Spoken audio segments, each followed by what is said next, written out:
Hello, everyone. Thank you very much for joining us. We'll be starting in just a moment. Just let you all get in.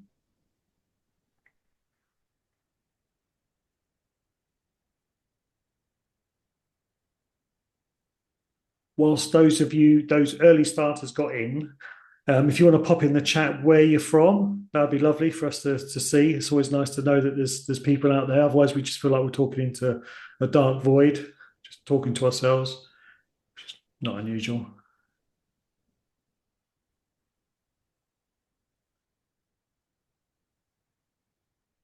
Sunny Liverpool, lovely. Plymouth, Wendy from London. Hello, Wendy. Guys, sounds like hospital radio already. Ben from Norfolk, lovely. Manchester, London, Gateshead, Plymouth. Wow, they're coming through. Suffolk, hello, Suffolk. I'm Cambridge, so neighbours. Fitzwilliam Museum in Cambridge. Hello, Claire. Right. Shall we start? Shall we share the screen, Catherine? I think I am sharing the Oh, screen. sorry. I do apologise. Yes, sorry. Right. My bad. I'm looking at the wrong screen. Okay, everyone. Hello and welcome. So before we get really started, today's webinar is scheduled to last 1 hour, including Q&A. You can click the CC button for closed captions. However, there is a link that we're sending out in the chat now where you can click on that link, and then that will also give you the closed captions today. BSL interpretation is available. You can see Tom there, and then we'll be joined with Claire a bit later. This webinar is being recorded and will be available on the website along with all the resources that we talk about within the next 7 days. You've already started saying hello in the chat, which is lovely to see. Select, for those of you who haven't, select the everyone in the drop down. You can ask questions in the Q&A, which I'll be monitoring throughout the entire webinar. And you can also use the reaction buttons, which I like to see a flurry of the reaction buttons now, sort of like hearts and things like that. You can do that as well. There we go. Thank you very much. You got the memo. Lovely, brilliant. Okay, right. So let's click on to the next slide. So Digital Culture Network, you can access us for free one-to-one support simply by going to our website, digitalculturenetwork.org.uk, and you can get in touch with us. Any one of us, our tech champions, specialists like myself and Catherine, will be there to help you in no matter what you're looking for. We'll help you along your journey. So without further ado, I'm going to hand over to Catherine now, and we'll get the show on the road. Hi, everybody. Thank you so much for joining us this morning. Our session today is smartphone photography, how to take great photos for your online shop. So your hosts for today's webinar, one is me. My name's Katherine Brown, and I am the tech champion for e-commerce. I am a white woman with long, wavy brown hair. Not wearing glasses today, but I am in the photo. And my co-host, who you've already met, Dean, who's going to introduce himself. Yes, hello. I'm Dean Shaw, tech champion for Digital Culture Network. My specialism is content. I'm a white middle-aged man, bald head, wearing headphones that make my head look even bigger, wearing a blue hoodie today. So nice to see you all. And we're really excited to bring you this webinar. Dean and I have worked closely together to bring our two specialisms together to make this webinar. So I've got lots of experience of retail and in particular e-commerce, and being familiar with the types of images that can really help sell your products online. And Dean has got a huge amount of experience with how to take good photographs, how to make fantastic digital content. So what we've done today is to bring those two areas of expertise together to help to show you how to practically get the photos to make your product sell well. And our third kind of host for this webinar is the wonderful Clifton Suspension Bridge Museum. So actually, in order to put this material together, Dean and I needed some real products to work with. And we were very kindly able to work with the Clifton Suspension Bridge Museum, which is a wonderful place based down in Bristol, which brings together the fantastic heritage and story of this wonderful structure. So thank you so much to them for helping make this webinar possible. So, what are we going to be talking about today? Well, first up, we're just going to take a moment to pause to think about, why good photography matters. Like, what is the purpose of it for our online shop? And I've got a little friend who I call my porpoise of purpose, who's just my little way of reminding myself, like, why am I taking this photo?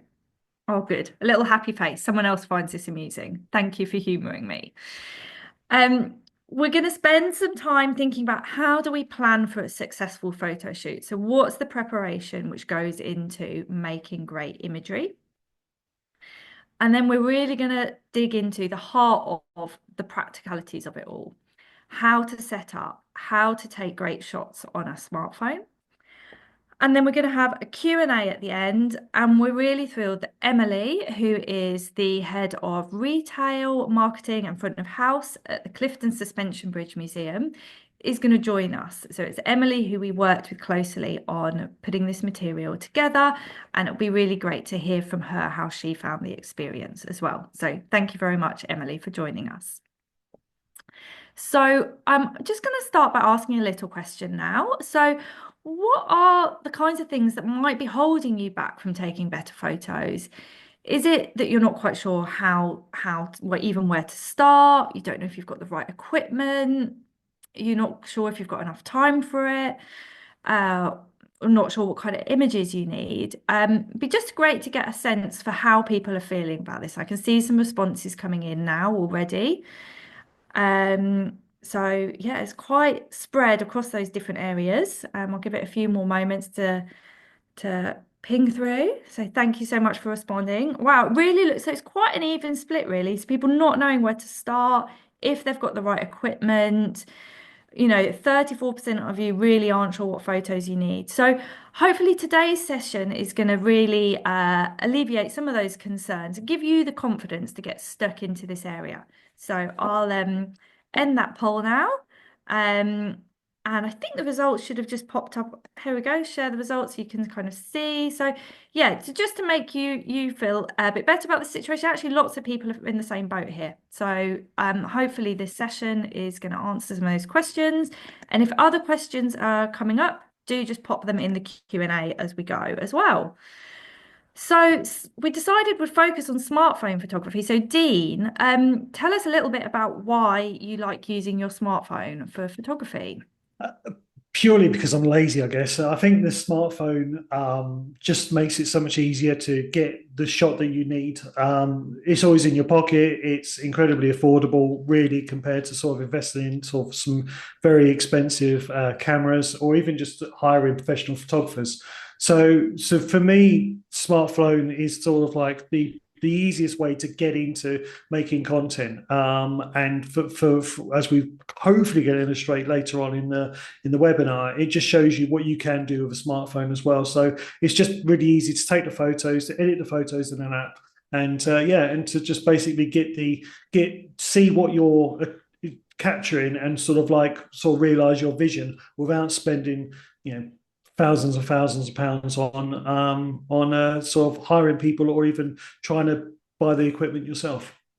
Amazing. Thanks, Dean. So, why do we need this great photography for our online shop? Well, it's actually because when customers shop from us, there's actually quite a lot of work our website has to do. We really have to take our customers on what we call a customer journey. That we've got to get them from arriving at our website to browsing around, finding something they're interested in, and then they're going to get into really considering that item and making a decision as to whether to buy it or not, what we call converting. So if you're interested in more detail about these stages, I did do a whole webinar all about that. And Dean will put the link to that in the chat. But what we're going to think about today is what is the photography which we need at those different stages of the journey. So at this early stage of the journey, when people are coming to our website, what we're really trying to do is create appeal to give awareness of what are the products that we've got for sale and to visually signpost to those groups of products. And what that's going to do is help people browse around and engage with your online shop. Now, when they've done some of that and found what they're interested in, We then need a very different type of image. What we need is what we call a product shot. It's the images which we see on a product page. And what they're doing is helping a customer consider that item in particular. And what we're doing as retailers is communicating what that product is, making it clear, selling the benefits of that product so that hopefully that customer then goes on and makes a decision to purchase and converts. They check out, they buy, money in the till. So let's have a look at what these shots can look like. Oh, hang on, before we do, my little friend, the porpoise of purpose. So yeah, we came back to this a lot when we were on the shoot, and thinking about, why am I taking this photo? Is it for the early stages of the journey, appeal, awareness, a banner, or is it for the later stages, communication, clarity, a single product? So here's some examples of what these can look like. This is a lovely example from the National Portrait Gallery, a fantastic range of products all about Edward Munch. There's a little text overlay, that yellow box there, which says this is all to do with the Edward Munch portrait range. And what's really important about this, and this might sound like the most obvious thing in the world, is this is one single image that is being used to signpost multiple products. Another example here, this is from Kettle's Yard. And again, this is a seasonal range in this case. It's items which are available for Mother's Day. And again, it's one image which is being used to signpost multiple ranges. So this is what I mean by visual signposting. And you can see on the right-hand side of that image, actually, there's quite a lot of text there. And when this image was taken, a gap was left for that text. So this whole area here was left empty so that that text could be put in at a later point. Now, here is an example of some fantastic product imagery. This is from an independent maker called Turnpenny Pottery, who I had the pleasure of meeting on a recent support call, and I thought their product imagery was fantastic. And this imagery, as we can see, we're on a product page here. It's showing a single product. But what is important is there's not just a single image available to the customer. So if we look over here in the left-hand side, there's actually some thumbnails which our customers are going to be able to click and see these other images which are going to help communicate what this product is about. So what we have to remember here is actually we can use multiple images to explain this single product. So that's the major difference between banner shots and product shots. So how are we going to plan to have this successful photo shoot? Well, there are 3 ingredients that I like to think about. So first of all, we're going to write something called a shot list, and I'm going to show you what goes into one of those. We're also going to gather some inspiration beforehand to think about what we might want our photos to look like. And we're also going to be really prepared. So doing full Boy Scouts, lots of preparation in advance. So how do we make a good shot list? Well, first of all, we're going to think about what are the products we need photos of? What are our best sellers? What new products might we have launching? What might our marketing team be really keen for us to feature in promotions? So think about what do we need to take photos of?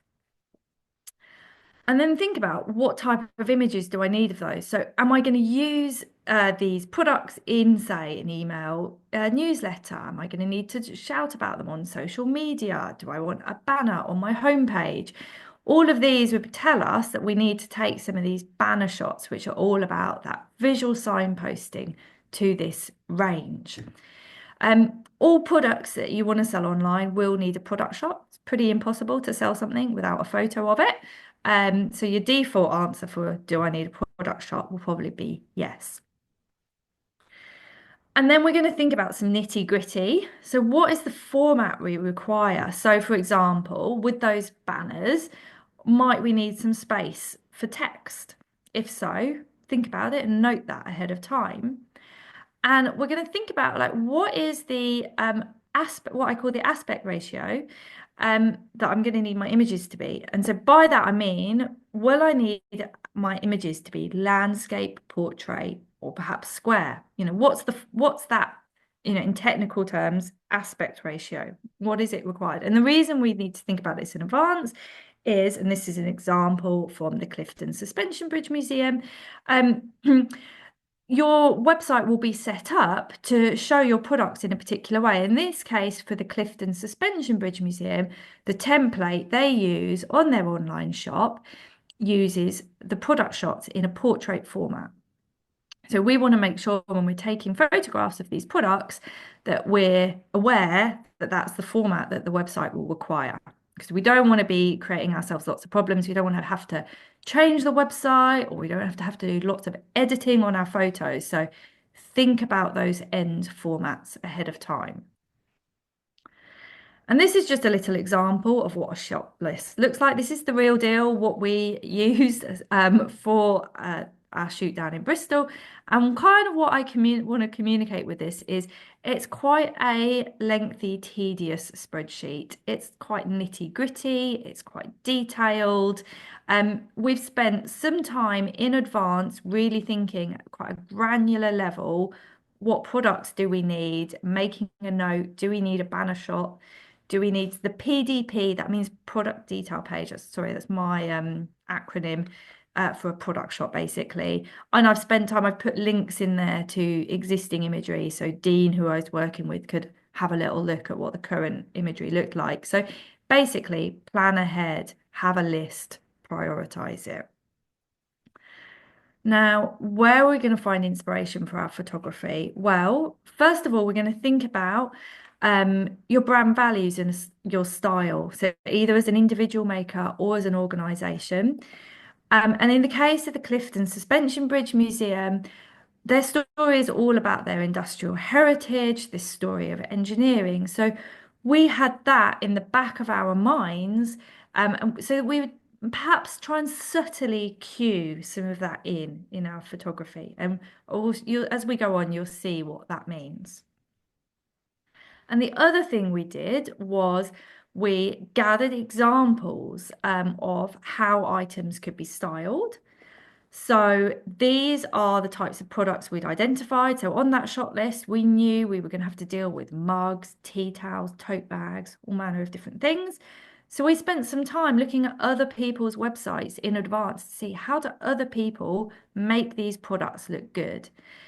And the benefit of that is it's much quicker and easier for you to learn from other people's, mistakes and successes than, be there on the day faffing about, not quite sure what you're doing. So that's why we gather these shots. And I'm just have a little sip of water. And I'll show you what some of those look like. So, and we actually gathered, multiple slides of stuff. I haven't got time to take you through all of it, but I just thought I'd show you a few highlights. So we looked at, how do people make tea towels look good? And there was examples which were hanging, they were on pegs, hooks, folded off the edge of a counter thing. The whole point was it's about showing that product in some kind of setting being used. So a good principle for product photography is showing the product in use. We really liked how people use natural light in their photography. It really helps make that product look appealing. You can imagine it in a setting which might be more like your home rather than, in your stock cupboard. So getting that nice natural feel. You can see as well here, there's actually tea in that mug. The product's being used. It feels real. And here, this is a tote bag, so it's over a shoulder. So again, it's another example of how this product can be illustrated. And what that's doing really nicely as well is making sure that the product is the biggest thing in focus. So if we look at that image, that tote bag is taking up most of the space in that shot. And a really quick way of getting examples of how you might dress or present an item is to use Google image search. So here I've just typed in printed tote bag by, And all of a sudden, I'm presented with lots of different options. So, a person holding up that bag, the bag hanging over a shoulder on the back of a door with some foliage, just gives me ideas. Now, we're going to get prepared for this photo shoot. And what are we going to do? So, first up, we're going to think about whose smartphone are we going to use? Do we work for an organization? Is there an organization phone? Is it someone's individual phone? Whose phone are we using? And importantly, how much storage space does it have? How good is the battery life? Do we have the charger to hand? And our top tip is to put that phone in aeroplane mode when you're doing your photography. So it will really help the battery last longer. We're also going to think about, where are we taking these photos? What time of day are we taking them? What kind of natural light do we have? And what are we putting our products on? What tables, surfaces, backgrounds do we have to work with? And when we get into some of the behind the scenes footage, you'll really see how we worked with this at the Suspension Bridge Museum. Now, backgrounds, that's leading us into backdrops and props. So what we're always looking for is nice, soft, neutral textures, things which give a sense of touch and feel, a little sense of tactility, but they're not too visually distracting. And Dean brought along some fantastic wallpaper samples when we were doing this shoot on the day, and you'll see how useful they were to us. It's also can be good to have some bits of fabric to hand. Think about how we might be dressing those shots, and you'll see examples of this. We used foliage. Some people use fruit. Are you going to have, tea in your mugs, water in your glasses? What things might you need to hand? Now, you also saw from that kind of lookbook research that sometimes it's useful to have a person in the shot. I'm not suggesting you do full-on fashion photography. You don't need to practice your blue steel look, but as we go through, you'll see that often it's helpful to have some hands involved in the shot. You you might have a person, there might be somebody has got, their bag over a shoulder, scarf around the neck. And if so, think about who might that be? What color might they be wearing on the day? And how will that color contrast with your products? And then some really useful things to have to hand, which we used on the day: blue tack, bubble wrap, things to stuff and pad your products. Think about how you're going to achieve different heights in your kind of banner shots. So boxes of different sizes. And the other thing which we managed to get our hands on was a steamer. So Dean bought one of these along, and it was really useful for those textile items, for our fabric backdrops, just for getting the creases out. And then the one item which we would recommend you consider purchasing, and we are trying to keep this on a very low budget, is something which Dean introduced us to, which is a smartphone table clamp. And he's going to explain a little bit about why these are so helpful and also what they look like. So over to you, Yes. Dean. So basically, the the table clamp is born from the idea that if we want to repeat the shots over and over again and get it just right, we're going to need to sort of have something that's going to hold the phone in place. We want to make sure that we're not hurting our backs, because it can be quite backbreaking with like lots and lots of different different products to take photos of. So we found this table clamp on Amazon. And in a minute, I'll put the link in the description. Oh dear, that sounds terrible.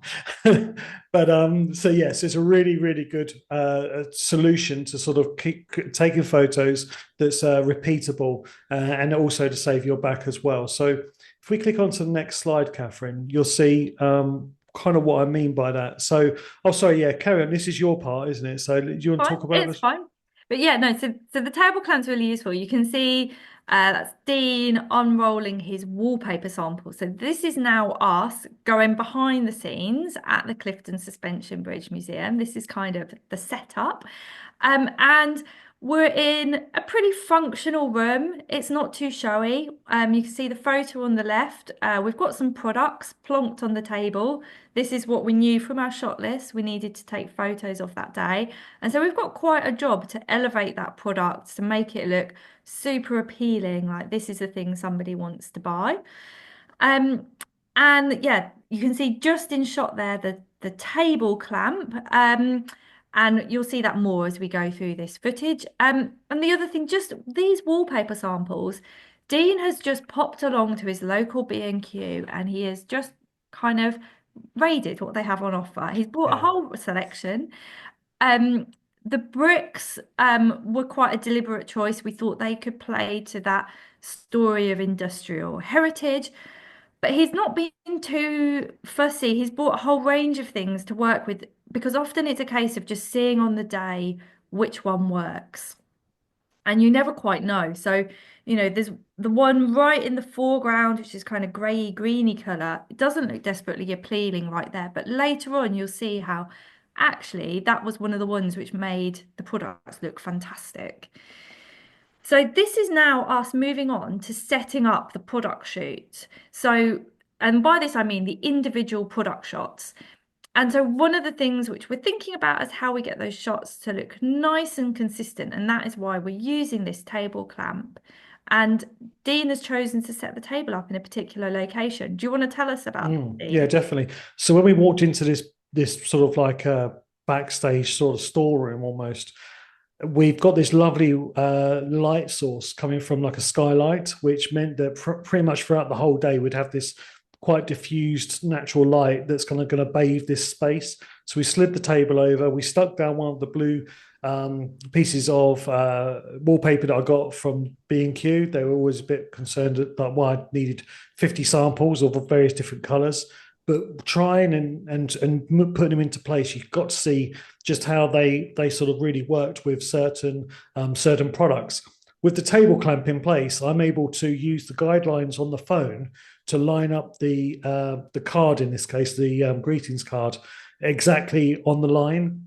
And that means it's repeatable. So once I've taken that photo, I can then open it up, use a bit of blue tack to sort of keep the page open, take another photo, change it out for another card, and I know it's going to be in the exact same position. I haven't got to keep guesstimating it and trying to get it to exactly where it needs to be. I can just basically lock the shot off and just concentrate on staging the shot to the best of my ability, so that when it comes to post-production, I'm not sitting there for hours and hours on end trying to straighten up images, because when they're all lined up on the shop, you want them to be as uniform as possible, so people can choose them based on how good how nice they like the product, not just because one's got a better photo than maybe another one that you took earlier in the day. So yeah, it's really important for consistency. But the light source was primarily our sort of like reason for putting it in the middle of the room there.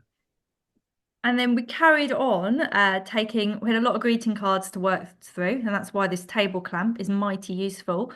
And as we were setting up this one, so the nice thing about taking photos on your smartphone is you can immediately see if the photo is any good or not. We spotted, so you see this image in the middle, it's got a bit too much shine. It's reflecting a bit too much light bouncing back. So Dean showed us how we could do this quite handy trick of creating, what would you call this? Some kind of, you wouldn't call it a reflect diffuser? What would you call it? Diffuser. Yeah, like so. I used to do a lot of fashion photography, and half the time you'd forget the diffuser, so you just use anything you possibly could to try and sort of like limit the amount of shine or direct sunlight. So in this case, we just grabbed a piece of wallpaper and partly covered the direct sunlight that was hitting the face of the card, because this card in this instant was a bit glossy. But that means that you've not got the ability now to press the shutter button on the camera on the phone. So Emily there stepped in and done that. If you were still on your own and you needed to get around that, though, you could set the timer up on the phone, press 15 seconds, quickly get into place, hold it, get the shot done. So I don't imagine that would be all of the all of the products will be shiny like this. It was just the odd one or two, but it's certainly a way of just sort of like limiting the amount of shine you get in there. Because once it gets to post production, you're kind of stuck with that kind of shine. It's going to be very difficult to get rid of that shine afterwards. It's better to get it right in camera, and this is where mobile phones come in really handy because of the size of their screens. You can see how it's going to look. So carrying on, so I mentioned earlier about how important it is to get your products really big within the frame of your imagery. But as we were going through the day, there were points where Dean was like, no, no, don't do that. And we had this joke about to zoom or not to zoom. And I'm not a photographer. I don't know the ins and outs of the different things, but it turns out that your phone often has different types of zoom. And I think Dean explained that, if you flip your phone over, you'll see how many lenses are on the back of it. And Dean's going to talk about the difference between optical zoom and digital zoom and what to do and what not to do to not end up with a degraded image. Would you call it that? Yeah, An image yeah. with So data? so basically, on your phone, like you've got two lenses most of the time, and on my phone, I've got a wide lens and then a telephoto lens. So what I want to do is I want to use the optical lens as much as possible, because what we're doing by using the digital zoom is we're taking a really good image and then we're artificially cropping into it by pinching to zoom. And therefore, you're taking an image which has got maybe 12 million megapixels and you're getting less than 1 million megapixels. So at first glance, you might think, wow, it looks fine. But once you stick it on your website and then your potential customer looks on there, clicks on it, and they see that the bridge isn't as clear as they've imagined it was going to be, it looks a bit sort of low rent, a bit cheap, they're just going to instantly discard that as a potential purchase. So we want to get as much detail in there as possible. So I always go with the optical zoom, the zoomed lens in your camera. So whether you've got 3 lenses, 4 lenses, 5 lenses, whatever it is, the best one that you can zoom in to get those lovely detailed macro shots, as opposed to pinch to zoom. So don't just default to the super wide shot. Try and mess around with the lenses a little bit to get that extra bit of clarity on your images. Yeah, so that's what, when you see on your camera phone, that's what the little 1x, 2x, that's what it actually means. So use that, don't pinch and zoom. So we also had to go with these product shots about really trying to make things look artful and appealing. And often, like, products can be quite complicated things. They might have multiple elements, there might be instructions. So you can see here, we're trying to lay that out within that portrait format, because that's what we know that the Clifton Suspension Bridge Museum website requires. And there's a really nice thing that happens when you put hands in a shot. It immediately gives you a sense of scale. It also helps a person imagine touching that item themselves as well. So there's some kind of subtle psychology to it, which is why retailers use it a lot. So think about how you can get all of those items out and have a play around. See, just snap away. We've got, this is using the table clamp, but it's about playing and experimenting and just snapping as you go. The other thing we did, because when you start doing that, you get a lot of imagery in your phone, and you might be thinking, gosh, I'm going to have to sort all this out later. You can put an extra shot in, which just has an information label with that product code or SKU number or however you refer to it. And you're not going to use that photo to show your customers, but it's going to help you when you've then got those photos on a computer at a later point. You've got a reference immediately within the sequence of photos as to that product code. So that's quite a handy tip. And now this is us starting to set up a banner shot. So we've moved to a different location here. You can see we're by the window. So we've really thought about where that light is coming from, because we want to kind of evoke some of that nice imagery we saw in our lookbook. And Dean has done a clever thing here to bounce the light around a bit more. So again, it's one of his lo-fi methods. Do you want to tell us a bit about what's going on here, Dean? I am very lo-fi. That is true. So basically, we're utilizing the light source, which is our big window. So it's from floor to ceiling, really lovely window. But it still means that we're going to have part of the product, which is going to have a dark side. So we want to eliminate as much of that dark shadow as possible so that when the photo is uploaded to our website, into our store, it doesn't sort of look like it's some sort of like Swedish film noir, and it's actually a nice clear product that people can see what they're getting. So all I'm using here is a simple piece of white paper, kind of like about a foot away from it, and it's probably just raising those dark edges by as much as say 20-30%, but it's enough for us to work with and to eliminate those dark edges. So lo-fi works really, really well. Obviously, paper is easy to come by. You don't have to invest in big reflectors and lights and things like that. Particularly if you've got a small shop and you're not looking to do too much product photography to start with. It's certainly a way to get out there and try and experiment. And all of the things that I've learned are all through trial and error and getting back and looking at the photos and going, oh, it's too dark. I wish I'd lit it, or I wish I'd bounced some light off to light those dark sides. So it's an easy tip to recommend, just having a piece of paper or a piece of card with you just to sort of bounce any extra light off. And this is us doing a bit more of trying to, what I would call, dress these banner shots. So you can see by this point, we've got the lovely brick wallpaper up in the background for that subtle industrial heritage. We've got neutral fabric down on the table. So there's a little bit of texture and interest. It doesn't feel too clinical, but also it's not visually distracting in any way. And then we've picked, so this main image here in the middle, what we were trying to do is to take a banner shot which would visually signpost the Bristol merchandise that is carried in the online shop. And Emily probably has like, I don't know, 23 different items which are all about Bristol. But what we've chosen to do is we've just picked out, 3 or 4 different items that can visually signpost what this range is all about. We don't have to put all of the items in the photo. So, selecting product is a key thing that we do at this stage. And we've also thought about the color palette. So that brick red vase really jumps out. It's a nice, lovely orange. There's a nice contrast with the brightness of the flowers too. And by putting that flower in the vase, it helps explain what that product is. And it just gives a bit of life. Every time you put either some foliage or fruit or basically anything which is some kind of organic living or recently living item, it brings some kind of life into it. You see the image in the bottom, we've got a little pot plant in there, and that's for the same reason. It just like freshens things up somehow. You can see Dean to the left, he's steamed that fabric. That's what that funny gadget is there. And one of the things to be aware of is there is quite a bit of faffing and fiddling. So, I did spend quite a bit of time twiddling those flowers to particularly face the camera. I've propped up the Bristol badge with blue tack and whatnot. There is quite a lot of small, tiny adjustments to kind of get the whole thing working well.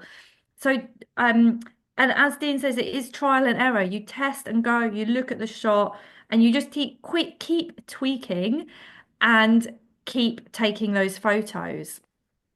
And you'll see that the imagery will start to come together. So hopefully this is giving you some inspiration as to how you could do this for yourself, and that it's not rocket science, it's not complicated, but with some quite humble materials, you can start to elevate your products.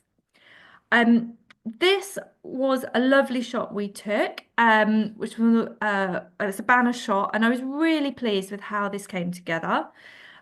There's some lovely harmonious colours there. Um, the mood and tone really relates to the product, so it's really fresh and light. We've got that lovely natural light. It's about the lovely plants of the Avon Gorge range. And that green background there is actually that wallpaper sample, which looked not desperately engaging, but actually it turned out with a bit of natural light on it, those colours really bounced well with this lovely spring floral range. Thank you for all the hearts, people. Glad people share this view too. We've left some space for text on the left-hand side of the image. and we haven't cluttered it up with too many products. So again, we've thought carefully about selecting product. And this is an example of how this imagery has already been used. So we can see some text has been dropped in, spring has sprung. This banner shot is being used in the March email newsletter that's come from the Clifton Suspension Bridge Museum. And the version which has been chosen has also got the books in, which, you know, have that idea of being out and about in the spring, walking. So this is an example of how we actually took a whole bunch of different images, some which were really pared back and just focused on the spring plants, but we were playing and testing. And when this email newsletter was put together, you know, somebody decided they wanted more products. It queues up more suggestions as what might be in the shop there and then. So Dean is going to tell us a little bit about outdoors in Bristol. What happened? Yeah, so I noticed in some of the chats, somebody asked about taking photos outside. So this is perfect for that comment. So Bristol was glorious. It was so sunny. It was magical. Every time I've been to Bristol, it's been sunny. So it's led me into a full sense of security. So we wanted to get a picture of Emily with a tote bag, ideally with the bridge behind. But because of where the direction of the sun and where it was, when we first walked out onto the bridge, it meant that the light source was on straight slap bang onto her face. You've got the shadows of not just me taking the photo, but Katherine there telling me, you know, where's the porpoise gone, you know, all that sort of stuff. So you've got to be really mindful about the sort of the direction you want to go in. So what we done is we switched it around. And this is something that I kind of like learned years ago, which was to kind of shoot with your subject backlit by the sun, because what it does is it sometimes gives this sort of like lovely sort of angelic look, very sort of aspirational photography. You know, particularly if you've got a lovely sunny day like this. Obviously, not every day sunny, appreciate that, but when you have got sun, work with it. So you can see the product really nicely clear because it's been lit up by the sun. Catherine's already stuck a ton of product, a ton of bubble wrap and things in there to make that tote bag sort of stand out and be the right shape, because more often than not, they look really sort of flat and sort of lifeless. So we wanted to really sort of do something with that to enable it to sort of really sort of pop out. And with the colors and the sky and her jacket, it really does sort of help edge that out. And that's just a standard iPhone photo, and just all the color correction has been done in camera. Now, hopefully, Katherine, would you see if you could play that? Let's see if this works. And if not, I'll switch over. Oh, look at that. Right. So this is what I normally like to do. So basically, these photos here are taken on the other side of the bridge, looking into the sun. And what I normally like to do is I like to raise those shadows. So I like to lift the dark areas, which in this case is that big wall going across there. And then I like to lower the highlights, which is to try and bring the sky back in. And then where necessary, add like a slightly warm photo or warm filter, sorry. Now, you can see the before and after here. So this is the before, very grey, washed out. And then you've got a bit more pop to the colour, a bit more pop to the jacket. The sky's a bit better. See, backwards, forwards, backwards, forwards. And it's just a way of like just trying to get the most out of it. So don't ever settle for what the camera's telling you. Use this is just the tool within the phone, just to sort of bring out those extra bits of color, just to pop it. As you can see, her jacket came out really nice. The bag is quite clear, and you can go one step further with different solutions, which I'll get onto now. So these are free editing tools. A lot of you have probably come across Canva before, but obviously know about sort of like its limitations when it comes to what is available for free. So I've been messing around with Photo for probably about a couple of weeks now, in sort of lead up to this webinar. And what I found is it has a lot of the features that Canva has, but are still free. So it's free for now because obviously they want to get as many people on there as possible. It has background removal. So if you're looking to take a photo of something, and like the right-hand image with the Canva, where you like maybe take a photo of the cup, remove the background, and then add some sort of text over it, you can do that, and that's free as well. And it's got AI assistance as well. So if you do find yourself with a particularly dark image or something that needs sort of tweaking a little bit, you can have the AI assistants to sort of help tweak that and give you sort of those sort of like extra 10 or 15% to make the image look a little bit better. So really easy to use. What we'll do is after this, we'll put the links in the description, but simply find it on Google Photo, and it's really, really quite a powerful tool, and I highly recommend it. If you have got Canva already and you're paying for it, then obviously you've got the background removal tool already. You've got all of the templates. You've got lots of different features, and it is still kind of like the industry leader when it comes to us. Not non-specialists who don't use InDesign or Photoshop or anything like that. It's ideal for those who have got a skill that they want to sort of develop, but without going down the rabbit hole of learning how to use like Adobe products for forever. So yeah. Thanks, Dean. We might try and coax you into doing a whole webinar on editing. I feel like another webinar is coming up on Yeah. this because it's a huge subject. So today we have taken some time to look at smartphone photography and how we can start to get great photos for our online shop. We've thought about the purpose of those images. So always think about your little friend, your little porpoise. Why are you taking that photo? Hopefully you've taken away from our session that there's quite a lot you can think about in advance. And actually, if you put that time into thinking about it in advance, you set yourself up for the best chance of getting great images.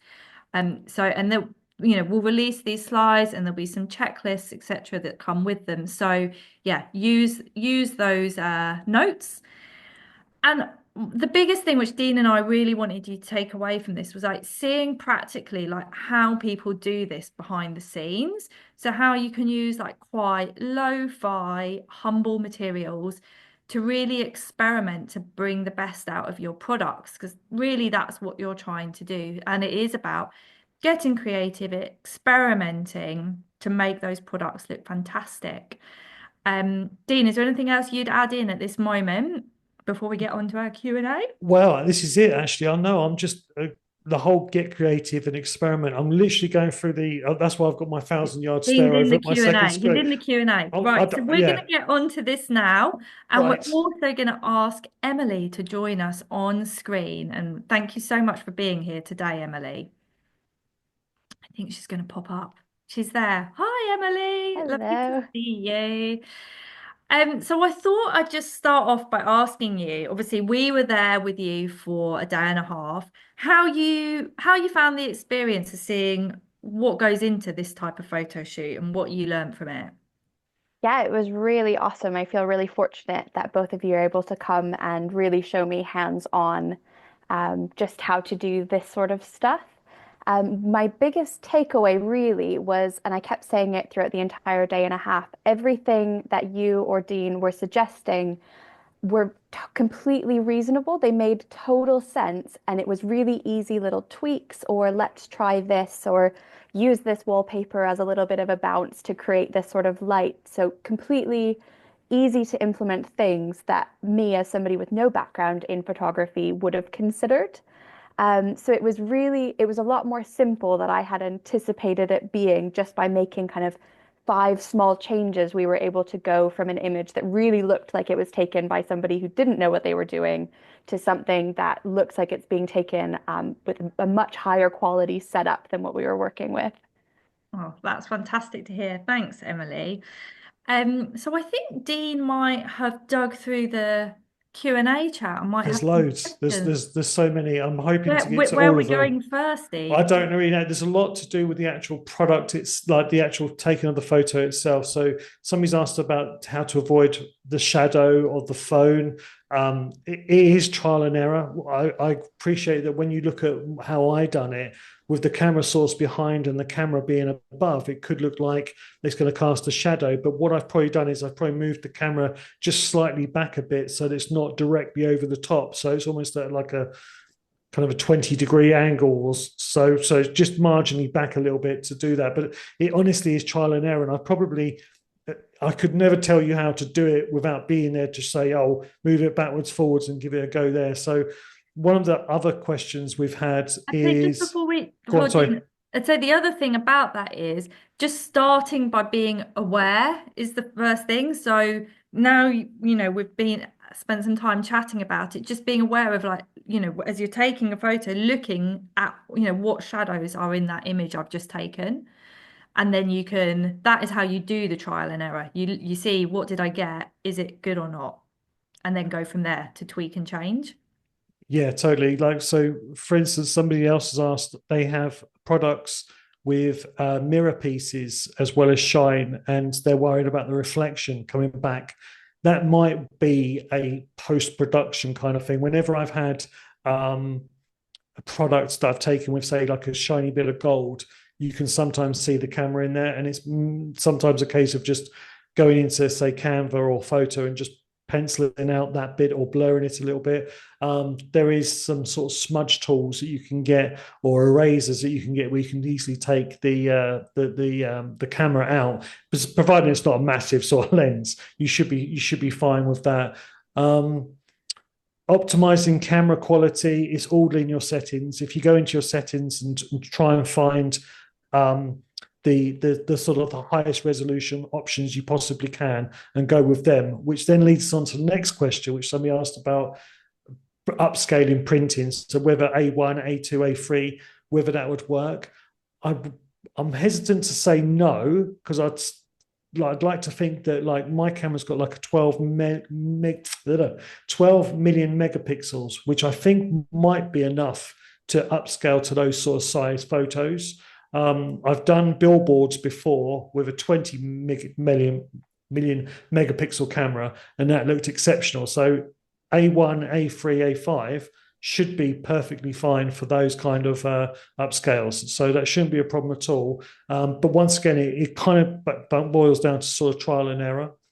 I'm trying to find one on. Do we have specific tips of photography? Tote bags are always flat, always creases. With the tote bags, I think, as Catherine's explained, They can be tricky. They can be tricky.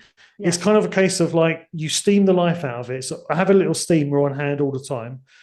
And then you need to then pack it out with things that are. I was looking at one of those photos in our own presentation, and it almost looks like a cereal box has been placed in there to create the square shape. So once again, it could be sort of trial and error, where you have something in there and then you pad it out with softer stuff around it to keep its shape, but also to sort of make it look soft and not so rigid.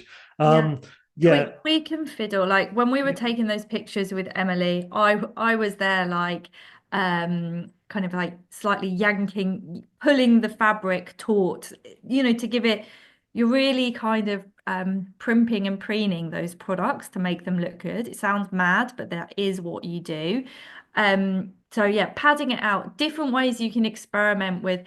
You do that thing I showed of having a look on, like, Google image search. Like, people have photographed them in all manner of different ways, but over a shoulder, hanging, on the back of a chair, on a door handle. Experiment and see which one works for you. Hopefully that helps. Yes, somebody's come up with a very good practical tip. Do you stand on a ladder to look at the image through the camera? A set of steps probably would come in quite handy, actually, just to get you that just to look. Normally, like, I try and have a raised platform, something that's high enough for you to not keep leaning over, because after hours and hours of doing this, you just go home and your back will be shot. So try and have something that, if possible, is almost that sort of like waist height, chest height sort of thing. And then that way you might need some steps just to get the image looking just how you want it. So that is quite important. Do you have any webinars explaining the settings on actual phone, please? So I feel like from the chat, there's a lot of interest on the specifics of the phone as well, which we'll do some follow-up resources to come to that. But also there is a webinar on smartphone videography as well that we can send out in our sort of like a resources pack afterwards. There's so many questions. I've probably come into sort of the end of it, Katherine. If you want to just sort of help me. Yeah, I'm just should I stop sharing at this point? Will that help? Because I can't actually see that Q&A box. Yeah. Yeah, it's 20 questions at the moment. So Okay, right, there we go. We'll go stop sharing. You guess just get our faces for the moment, and yeah, then I'll jump in and have a little look too as yeah. well. So Thank you everyone for, asking so many questions. As well, it's lovely. I'm glad that it has resonated. So la la la. Let's have a little look. Any suggestions of a decent camera or smartphone that isn't too expensive that we can buy for our different libraries? At the moment, they only have really old iPads, which aren't really suitable. These are for social media posts. What mm, what would you say to that as well, it depends what ecosystem you're in, but with you might be in the iPad, so you might be in the iOS sort of like ecosystem. I've just got a case at the moment where the lady's bought a used iPhone Pro, which has got incredible performance, incredible storage, and free cameras, which looks like it's going to do the job. But I'm quite keen on like sort of some of the Pixel, the Google Pixel cameras are very good. I've got a Samsung Galaxy S9, which is like as old as the hills, and that takes lovely photos. So it might be a case of trying to experiment with maybe older phones that don't have all the other bells and whistles, but you're just going for the quality photo. So this is something that I help a lot of people with when it comes to choosing equipment that's right for their needs and not just what is flavor of the month. So if you do feel like you want a one-to-one, just reach out to us, and I'll be more than happy to point you in the right direction of some interesting options for you to consider. So there's a question here which is less on the equipment side, which we'll pick up. So this is from Natasha, who's asked, are there any interesting ways to make flat drawings and sketches more interesting? So that's a really great question. So how would I do this? So first of all, I'd think about the colors in the drawings and the sketches themselves. So could I do something which is going to really set them off and lift them by choosing a good color contrast for my background? So I'd be thinking, so can I use color to help? And then your kind of choices are, do you want to have it flat on the table and do that overhead photography? Or do you want to have it upright? And so what if it is possible? So I appreciate with like drawings and sketches, often they might be quite thin and difficult to prop up, but perhaps there might be a way that you could put some kind of backing so that then you are able to gently lean them against the surface. And that would then start to give them a bit more of a producty feel, a bit more of a sense of them in space. So those would be my two things to think about. Like, so can I use color to lift the product in some way? Can I find some way to help it stand up? I mean, eventually you end up in the world of, do I want to frame it? And then framed products are a whole different thing again. But there might be a way that you can certainly get it just to stand up as a product on its own. That would be my response to that one. Um, how are we doing time-wise, Dean? Do we want to pull one more question out, or I know we're getting towards the end of our allotted time? I think we've got some sort of we've got new webinars coming up in the very near future, so we need to Ah, show those. okay, let me get that While up. you're doing that, I'll just explain that the webinar is being recorded and will be available on our YouTube channel. All of the things that we talk about in the webinar, all of the products, everything like that, will also be available as well. And we're here for that support, one-to-one support as well. So coming up, we've got Saddling Up for Success. If you love horses and you love your data, then this is most definitely the webinar for you. This is James Akers doing his guide to harnessing data, and you've got end-to-end access, a digital approach to inclusivity for deaf visitors, which is incredibly important. So those are the next two webinars coming up. So if you haven't done so already, you can put yourself down for those.